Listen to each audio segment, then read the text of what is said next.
You're listening to Business Talk Radio, where we take business to the next level. Rapping with Dr. Jacalyn connects you with experts from all over the world to help you take charge of your career, your business, and your life. Rap along with us. Visit drjacalyn.com to learn how to become a guest or a sponsor. And now, the doctor is in.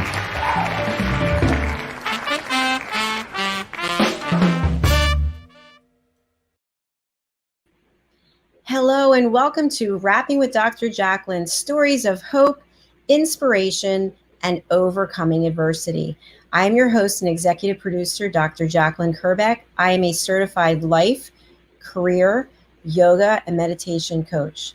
I am thrilled to have my guest with us today. His name is Jim Anders, and he is an author. He has written this incredible book called All Drinking Aside. Let's welcome Jim Anders to the program. Hi, Jim. Hi, Dr. Jacalyn. Nice to see you and talk with you again. I really enjoy your show when I have the opportunity. Thank you. I appreciate your support and your loyalty. Thanks for watching the show. So, Jim, as you know, we're both at the Jersey Shore, just different places. Right. And we're not connecting with people like we used to, but you really can connect with people through the power of writing. It's funny that you say that, because I was just thinking I'm all dressed up and know where to go, which is kind of like what the whole situation with the COVID-19 is. Everyone's lifestyle has changed. Yes. I really don't consider myself to be the best speaker in the world. I chose writing as my area because it gives me the opportunity in solitude to recollect and formulate and express myself, and then I can edit, correct, and rewrite everything until it's exactly how I want.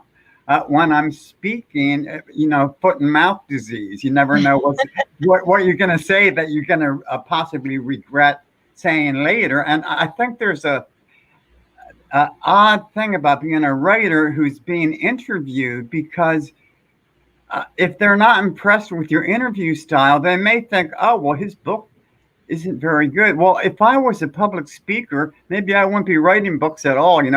It's something to consider. But I guess I should maybe give a little background on how I came to where I'm at today. Yeah, so you've written this phenomenal book. This is our second interview, and I think it would be interesting if you shared with us. You have an exciting background, and you've had an interesting journey, a journey that you've taken the time to put into this book. And so let's start off with, what business were you in before you started writing? Okay, well, first of all, I graduated from college in 1972. My degree's in English. I went to a private school called Moravian in Bethlehem, Pennsylvania. And after I graduated, my family was from that area too. I moved to the Atlantic City, and I liked it here. And I had never really used my English degree at all. I mean, for the first 5 or 6 years out of college, I had been a waiter and a bartender just to support myself. And one thing that I was doing was I had started writing a children's book, and I had needed an artist because it would require illustrations. And the Atlantic City Press wrote an article about me. And because of that article, various artists wrote to me at home. This was before the internet even was created. And the one artist I dealt with was an illustrator for advertising. And to make the story short, she and I became business partners and ran a small advertising agency in Atlantic City. We did some work for what was Playboy. That's no longer here. We did work for the Sands because, they're no longer here. It sounds like I put them out of business, but, that's really not how it was. And eventually, it was the first business I ever owned. And we went out of business after a couple years. And then for a short time, because of my English background, I was a librarian at the Atlantic City Public Library, and that job was unbelievably hard. Everyone, the picture I had in my mind and the reality of it were really completely different. But then I had the opportunity to be hired by Resorts International. That's when Merv Griffin owned it. In fact, Donald Trump was the owner for my first week or two that I was there. And relating to my alcoholism and my eventual book about it, it was unbelievable. I had 7 job interviews before they hired me. And the story they were giving me was that they felt I was too qualified because of my experience and my portfolio, which was, very impressive at the time. So in the back of my mind, I felt like they had second doubts because of that. I suspect that they thought that I drank too much. In fact, I wasn't even there for a full year, and they had me go to a psychiatrist in Brigantine to discuss my drinking habits. And at the time, I was so far from wanting to get sober. Alcoholism and other addictions are progressive. They have their ups and downs, peaks and valleys, but eventually it goes progressively downhill. And I wasn't that far down the hill at that time. So without even having a discussion, I quit that job and went back to being a waiter and a bartender. And then my alcoholic slide began. I drank and worked for a number of years and eventually was losing jobs, losing apartments, losing roommates, losing myself, actually. Wow, thank you for sharing that. When you hear yourself saying that, I know it's not the first time, obviously, but how do you feel when you think back to a younger Jim who, as you said, was an alcoholic? I feel like that recovery is not something done. Just like addiction is progressive and goes downhill, recovery opens up and becomes progressively better. And in fact, now would be the perfect time for me to read a passage from my book, if you don't mind. If is this an appropriate time? Yes, absolutely, Jim. Because we were talking about the progression of both addiction and recovery, and this one very short expression covers it all. This is all from chapter 82. I have to preface it by saying that my book has 90 chapters to it, and there's a very good reason for that. And that was because when I decided to write my book, I felt I had to make it accessible to people new in recovery. And in AA, NA, and other 12-step programs, one thing that always hint at is to, when you first get clean and sober, to go to a meeting every day for 90 days. So I kind of built off that and thought, well, let me build 90 easy chapters that someone can each day read a chapter, and instead of feeling that it would be insurmountable early in recovery, to be able to take on a whole book. So here's that quote that I was mentioning. Loving to drink, living to drink, dying to drink, dying from drinking. This is the progression of alcoholism. Wanting to live, learning to live, loving to live, living with love. This is the progression of recovery. So that passage shows you how I still feel that I'm still in recovery. I have 16 years of continuous sobriety. I'm 70 years old. I first got sober when I was 46. So, everyone gets clean and sober at a different time, and different addictions have different averages and whatnot. But while I was drinking, I never thought I wanted to quit. You kind of get fooled into thinking that you can't live without it, that it becomes a necessary part of your life. And one thing that I express in my book, how addiction is kind of like being in a concentration camp. I was reading a book by Viktor Frankl, and in it he describes how he was in a concentration camp during World War II, and he was amazed that he found artwork on the walls of the concentration camp that was put there by children. And he was amazed at the fortitude and their ability to actually do this. How, being so oppressed, could they express themselves so beautifully? And addiction, I was fooled by addiction in that way. At one time, I felt like I couldn't be creative and produce without alcohol. But it was actually despite alcohol that I was able to produce. And my best work has been since I've been sober. But from my earliest writings until I got sober, I was a daily drinker. I drank every day. So whatever I did produce, just like the children in the concentration camp, they didn't do it because they were inspired by the concentration camp.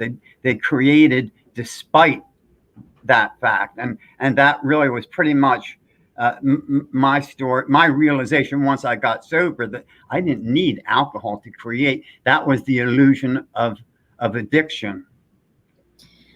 Wow, Jim, that is an incredible story that you shared. And thank you for the reading from your book. Your book is an autobiographical fiction. What does that mean? Well, I'll tell you, like I said, I had already mentioned Alcoholics Anonymous and them saying about 90 steps in 90 days. They also have a thing, and during a meeting, if someone says something, you're not allowed to say, hey, wait a minute, I disagree with you, you're wrong, or anything like that. And the reason for that is because if they were to allow that, it would actually mimic the conversation in a bar room. So they have a thing called no cross-talking. So people hold their thoughts, and then after the meeting or just whispering back and forth, they'll make comments to each other about what someone in recovery is saying during their sharing. One person speaks at a time. So my idea was that I thought there was much to be learned by the thoughts of other people, and that other autobiographies that I had read about addiction and recovery just seemed to go on and on and on and be like an endless war story.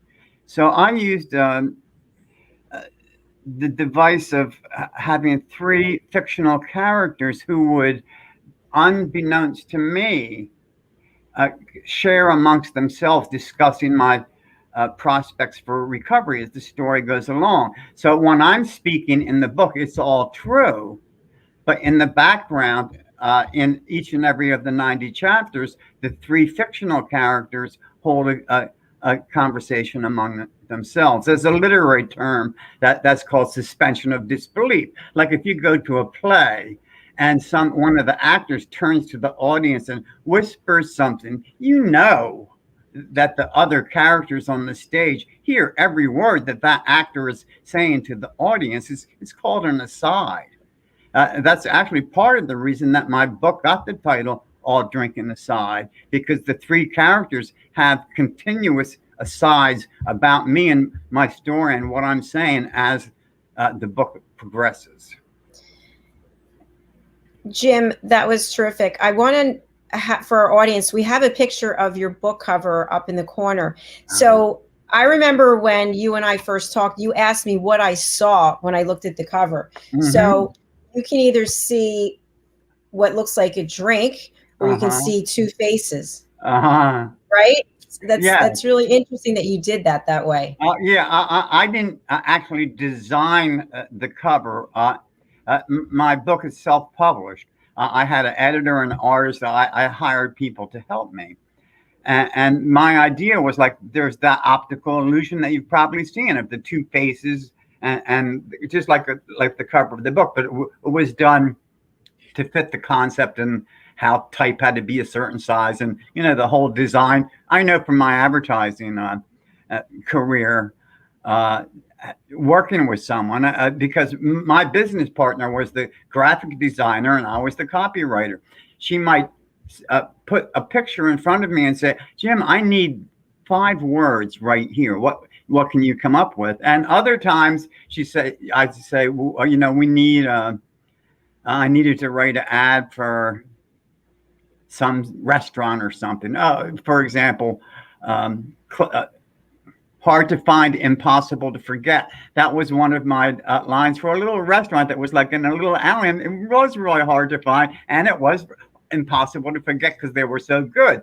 So oftentimes I would come up with the idea for what the words of the ad would say, and then the graphic designer would take my words, and so it would work both ways and together. We were a very good team for quite a long time, a decade. Well, congratulations on all of that. We're going to take a commercial break and hear from some of our sponsors, but we're here with Jim Anders and his book, All Drinking Aside, which is available on Amazon. Stay with us. We'll be right back. Located at 121 Haddon Avenue in Westmont, New Jersey, is Margies Jewelry, artisan jeweler. Margie's been in business for more than 30 years.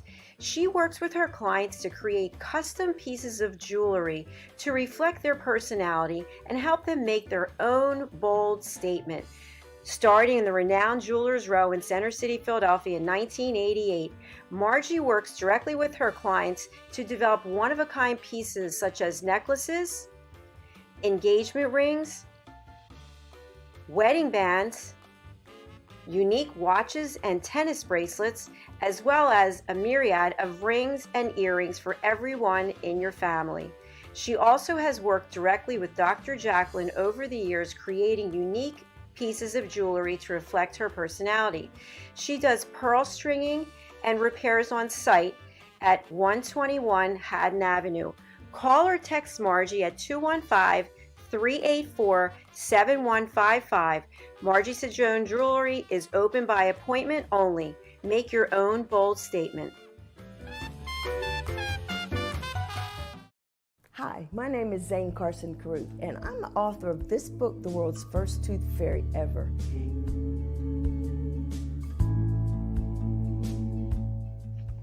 Reading is magic. Studies have shown that reading to your children lays the foundation for greater success in life. Reading helps develop language and vocabulary skills. It helps improve memory, and it encourages curiosity and inspires creativity. The benefits are immeasurable, and as a parent, you'll benefit too. In only 10 or 15 minutes a day, you'll be creating more memories and a bonding experience that will last for years to come. So take time to read to your children. Read them books about things that engage and interest them. Tales of fairies and magic fascinate children, and as everyone knows, the Tooth Fairy is at the top of the list. If your child loves magic, wands, adventure, and what child doesn't, you'll love reading them books from the trademarked series, The World's First Tooth Fairy Ever. Follow along as Bella, the world's first tooth fairy, accidentally starts the tooth fairy tradition. Learn the tricks of being a professional tooth fairy in the book, Bella Starts a Tooth Fairy School. Your child's imagination will soar as you read the adventures of Bella and her magic wand.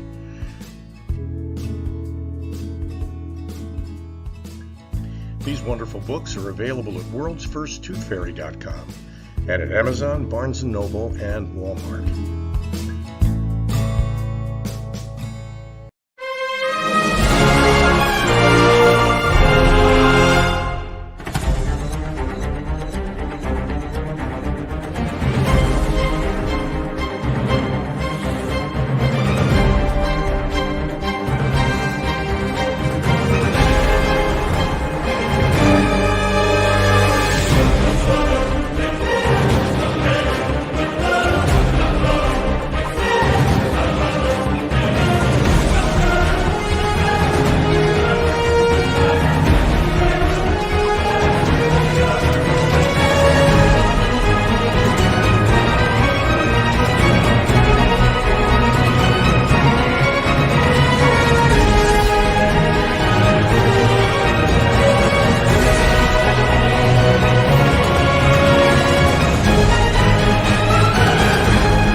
Looking for children's books to embrace the imagination, to inspire your kids to be the best they can be and to love themselves? Look no further. Children's author DianeFloydBain.com. You'll find the books right there and on Amazon and local stores.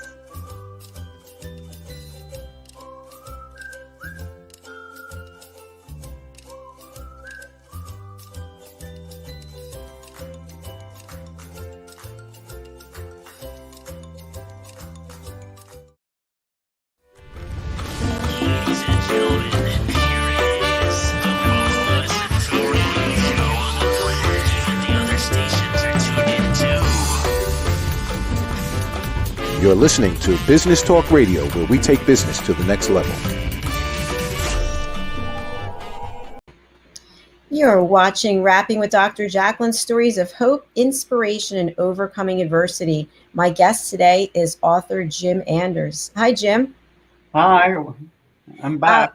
I know. I'm glad you stayed around throughout the break. Sometimes we lose people, so that was good. Jim, would you like to do another reading? I think we talked about page 127. Yeah, I would, and I have something I want to proceed it with that I was thinking about while you were on break. And that was just yesterday on a passage I read in Facebook. Someone was saying, someone that's not an addict, they'll never understand what addiction is like. And that was one of the things that I was surprised at my book, of how many of my readers, you can tell from reading the reviews on the Amazon page, are not in recovery themselves, but are family members, co-workers, friends of people who are. In fact, after my book was published, 3 years later, I became involved in Al-Anon, which is a group for friends and family of alcoholics. So one thing that's a great way to describe to people what addiction is like is through the use of analogies. It's like this, it's like that, it's like the other thing. So there's this one passage that I'm about to read from my book that kind of gives a series of analogies for addiction. And I'm just going to go right into it. This is on page 127, and it goes, alcohol is my poison, my prison, a brick wall, a trap door, a cancer, a bad joke, an empty bottle, an excuse, a leaky faucet, a loan shark, a broken promise, a cracked mirror, an earthquake, an avalanche, a train wreck, a recurring nightmare. Alcohol is my insanity. Wow. Very, very powerful. And so you're right, to someone who doesn't know what addiction's like, that there's some really strong analogies there that you made. Right. And you so often hear people that you don't understand. I encourage some, I wish I had more readers that were not in recovery, that wanted to know how it feels, because my book is very subjective. It gives you will get the feeling of what it's like to be trapped by a substance. I call a chemically induced insanity. That's kind of what addiction is to me. And by reading my story, people that usually would say, oh, well, why doesn't he just stop? They don't understand. If it was that simple, there wouldn't be alcoholics and addicts, because everyone would stop at that point where they felt that they were losing control. What happens is, initially you have doubts about your control, like you feel like sometimes you lose your control, but you're going to be more careful next time. And then as the years go by, I drank for 30 years.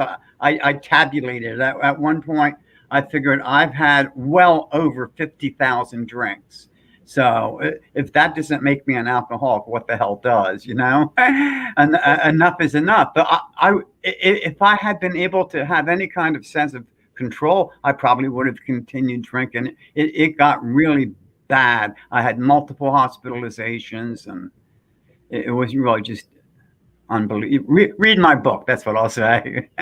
So I have read your book, but so for people who are out there and they haven't read it yet, what was a typical day like for you in terms of when you were drinking, how much you were drinking? Because you were still working. You were still For many years, yeah, I was what you hear called a high functioning alcoholic, and I want to lay that to rest right now. That someone that thinks they're a high functioning alcoholic, the first thing I would say to them is, what is your degree of dysfunction? Because any drug is, for me, alcohol, made me dysfunctional by the end of the night. I would wake up with scribbles on paper that I couldn't even read what the hell I had written. You know, I mean, it was just really completely out of control.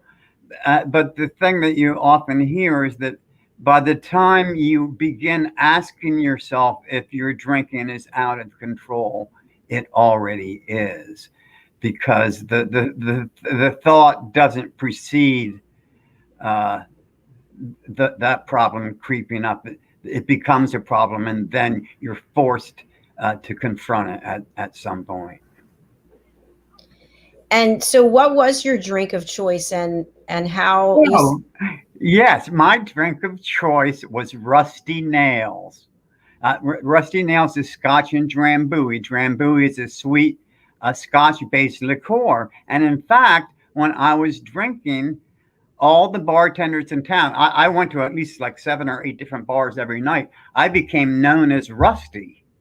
So that was my name. So when I got sober, it's really becoming another person. I had to scrap the Rusty and create a new life for myself.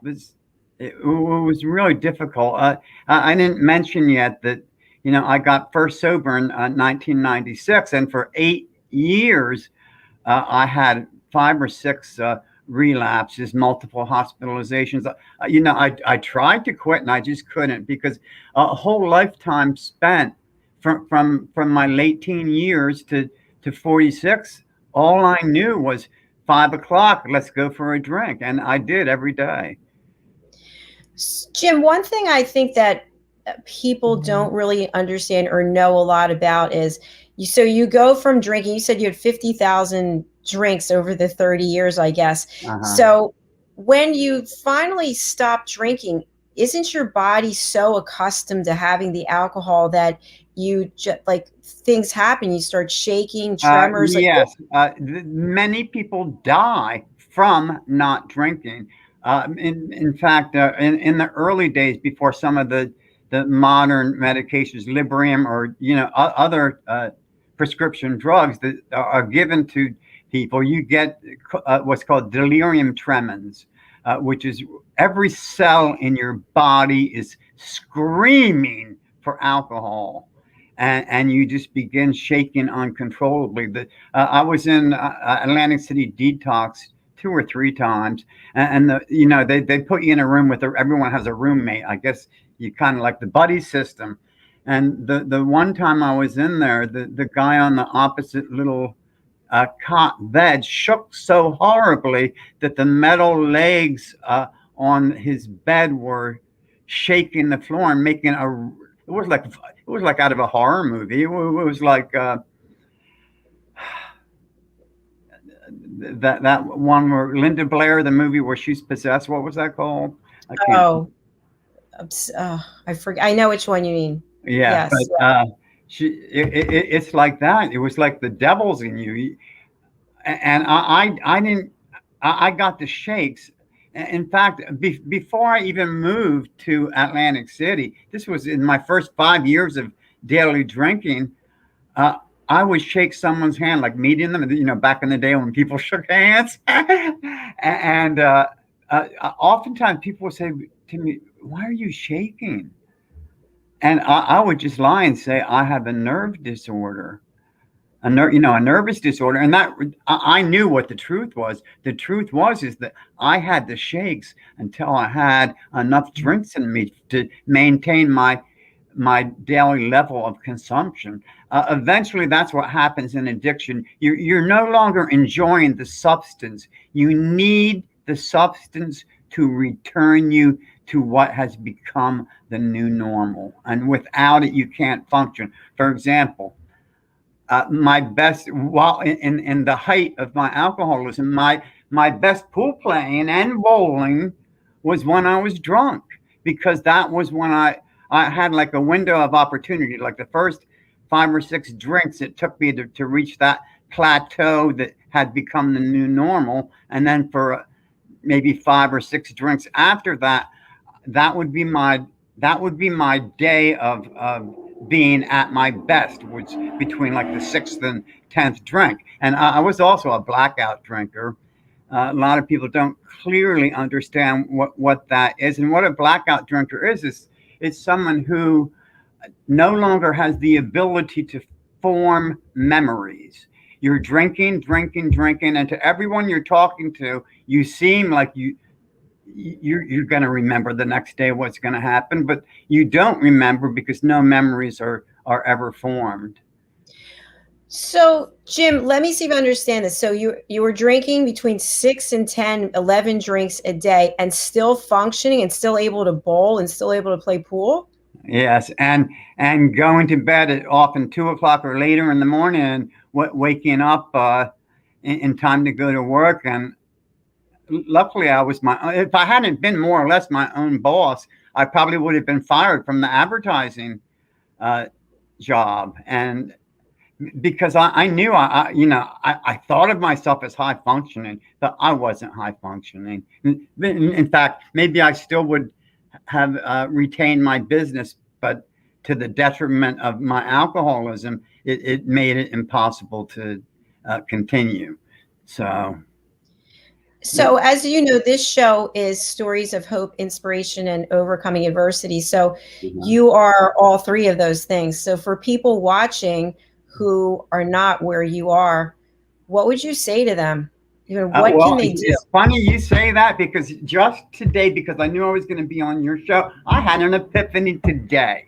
Not a long time ago, I wrote a post on LinkedIn saying that if it hadn't been for my alcoholism and recovery from it, my dealing with my cancer diagnosis and treatment with chemo and radiation would have been unbearable, because I saw the other cancer patients that were to my left and to my right. Every time for 7 weeks, I went in for chemo and radiation, one or the other, and sometimes both. In fact, for over the course of 7 weeks, I lost 45 pounds and was just short of them having to insert a tube in me to feed me, because I was at the dangerous point of losing weight. And here's the epiphany I had today.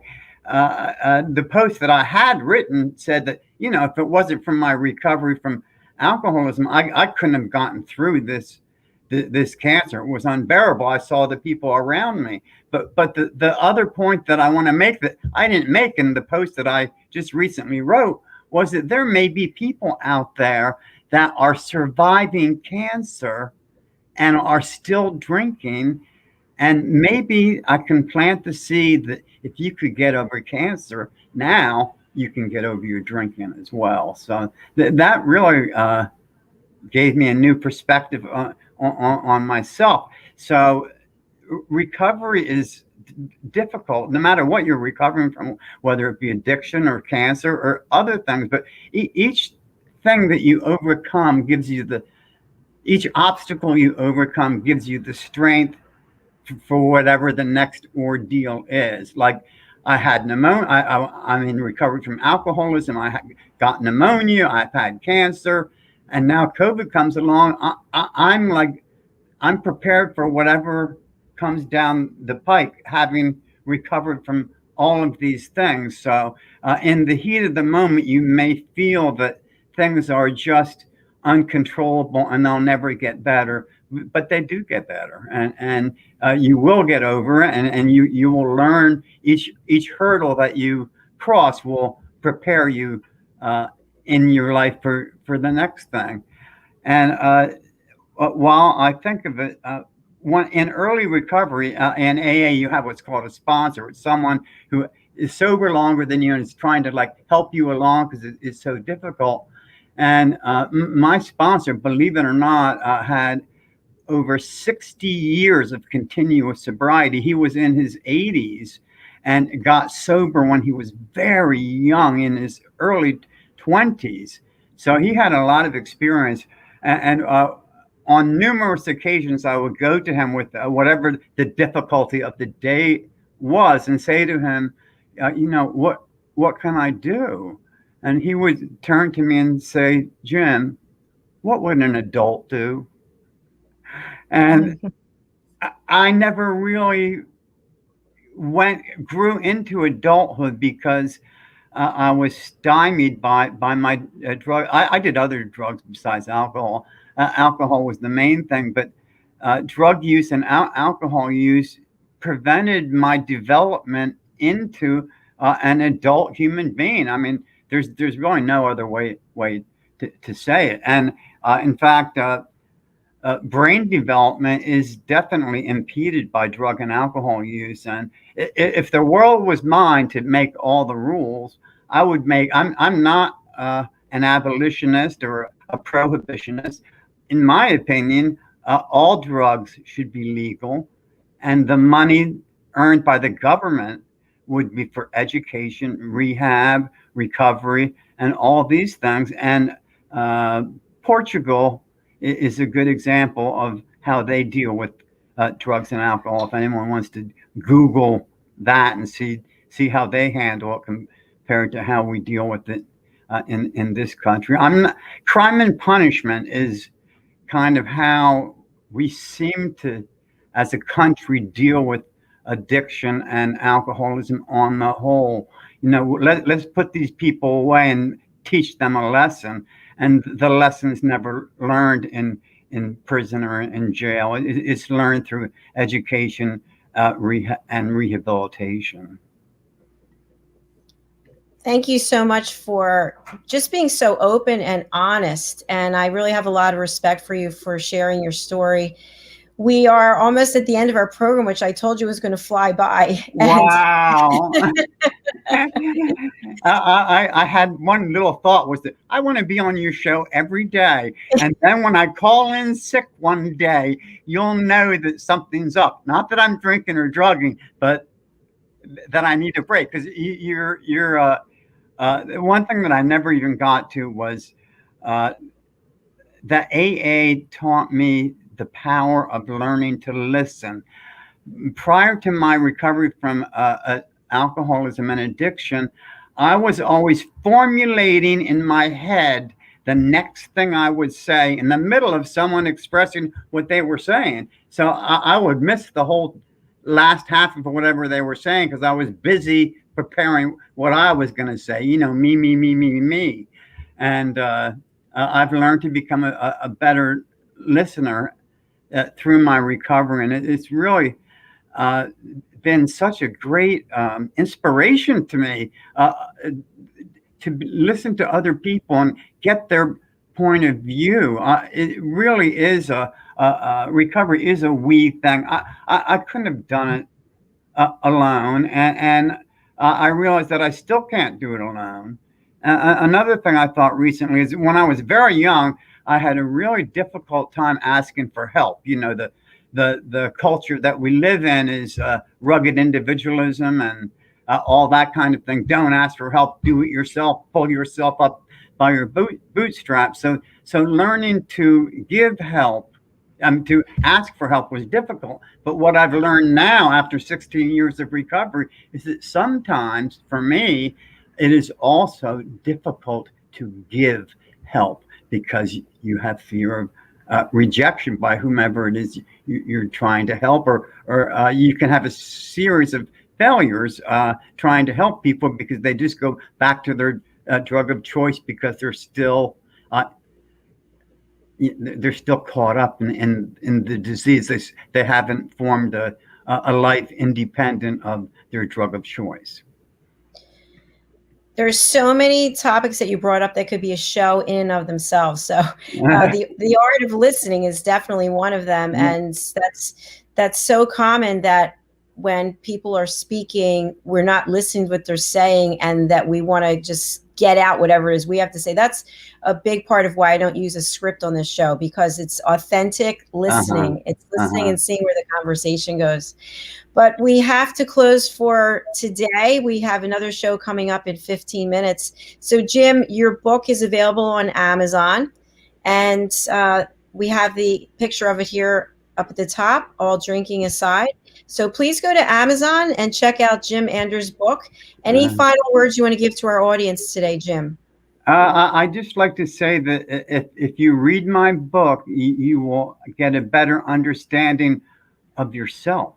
I don't have any particular lesson that I'm trying to teach anyone. I kind of force the reader to ask questions for themselves, and it's a very good tool. Read the reviews on Amazon. That really would be my final thing, because I don't like to toot my own horn so much, and the reviews are very well written and speak on different aspects of my book and how it will be of helpful to anyone, addict or not, alcoholic or not, friend, relative, whatever the case may be.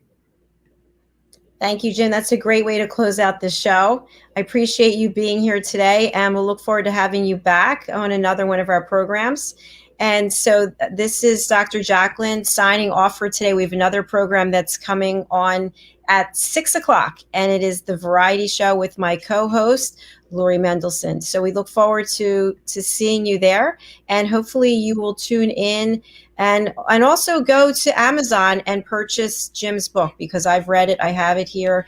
It's truly exceptional, and there's a lot to learn for everybody. Thank you for being here. We'll see you again soon. I really appreciate it. Thank you. Thank you. Okay.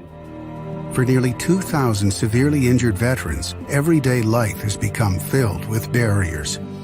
Day-to-day simple tasks can become pretty daunting. I have to carry my chair up 2 flights of steps or have somebody do it for me.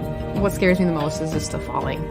When I'm struggling with my house, I think, to have that one great barrier just knocked down, it's crucial.